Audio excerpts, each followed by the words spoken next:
Today's fairy tale is an amazingly cool transgender affirming story from Albania. It is unapologetically sexual and sex positive. It's called The Girl Who Became a Boy. It starts like Mulan and like a lot of stories like this where a king is calling all of his people to go to war and they have to send their sons, and there's a dad who has 3 daughters and no sons, but the youngest says, "I will dress as a man, cut my hair, put on armor, and I will go and fight for you." And she does. So our girl sets off for the king's kingdom, and that day the king's son is being sacrificed to a Kolshedra. A Kolshedra is a water, fire, and storm demon in Albanian mythology and folklore, usually shown as a serpentine dragon sort of thing. The reason the king's son is being sacrificed to the Kolshedra is because the monster apparently comes every year and eats tons of people and does a bunch of damage, and one day he says, "If you don't want me to come back ever again, give me the king's son." So they're going to give him the king's son. Everyone has gathered to watch the monster devour the king's son, but then the girl, disguised, drew her saber and slew the Kolshedra and saved the king's son. The king is so happy he immediately throws a big banquet in honor of our girl. While our girl is bringing the son to the king's palace, the son says, "Hey,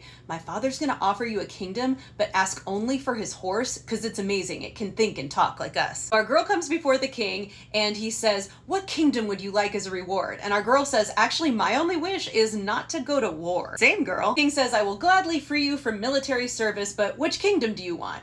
And she says what the son's told her to say, which is, "Actually, I'd rather have your horse."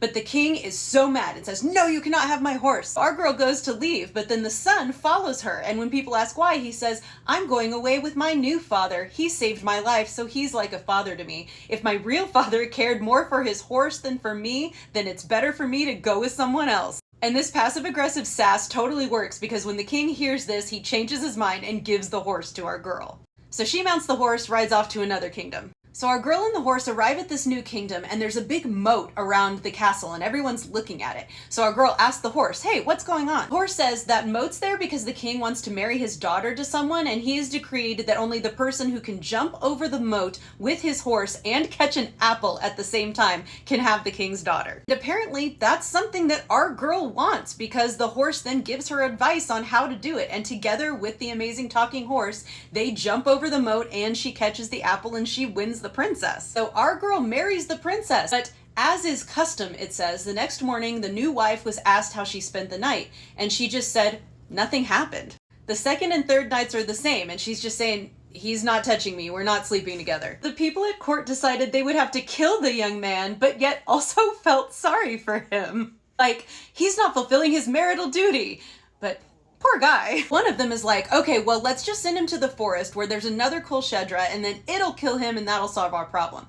But our girl was listening by the door, so she goes crying to the horse and it's like, "I have to go to the forest, they want me to die." But the horse says it's cool, just ask for a cart to carry the food for the Kolshedra and some oxen to pull the cart, and I'll tell you what to do when we get there. So our hero goes out with the horse and the oxen in the cart, and by following the horse's direction, he's basically able to grab the monster by the ear and yoke it in place of the yokes, and then he comes riding back into town, and then our protagonist comes riding back into town with the monster yoked instead of the oxen. It says all the people were horrified and hid in their houses, and then the horse told him to release the monster, so he did. The next task that they decide to send him on is to go to water the wild mare that devours all living creatures. When our girl goes to the horse says, "Don't be afraid, she is my mother. Just ask for 2 pails of honey." So our protagonist does. Following the horse's directions, she puts honey in the well and mixes the water and honey, and then when the wild mare comes up to drink it, she sees this golden saddle that our girl has also left there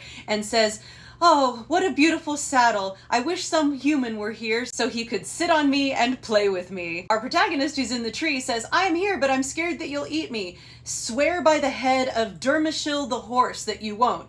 And so she swears by the head of the horse, which is our guy's horse, and then that horse comes out and the 3 of them play and frolic together. Our hero and both horses frolic right into town, and the people are really scared of the wild mare like they were of the monster, so she's like, "I'll hang out with you guys later," and leaves. I've been doing these a long time, but this last task is one that I never thought I would find myself saying. The king resolved to send the young man to a church full of snakes to collect the taxes which the snakes had not been paying for years. So he basically goes on the advice of the horse again and rings all these bells and makes the snakes think that the gods are there to torture them if they don't pay the money, and so they pay up and give him the money. But as our girl is leaving on her horse with the money, the snakes realize they've been tricked and they slither after him and curse him, saying, "If you have taken our money, are a boy, may you be transformed into a girl, and if you are a girl, may you be transformed into a boy."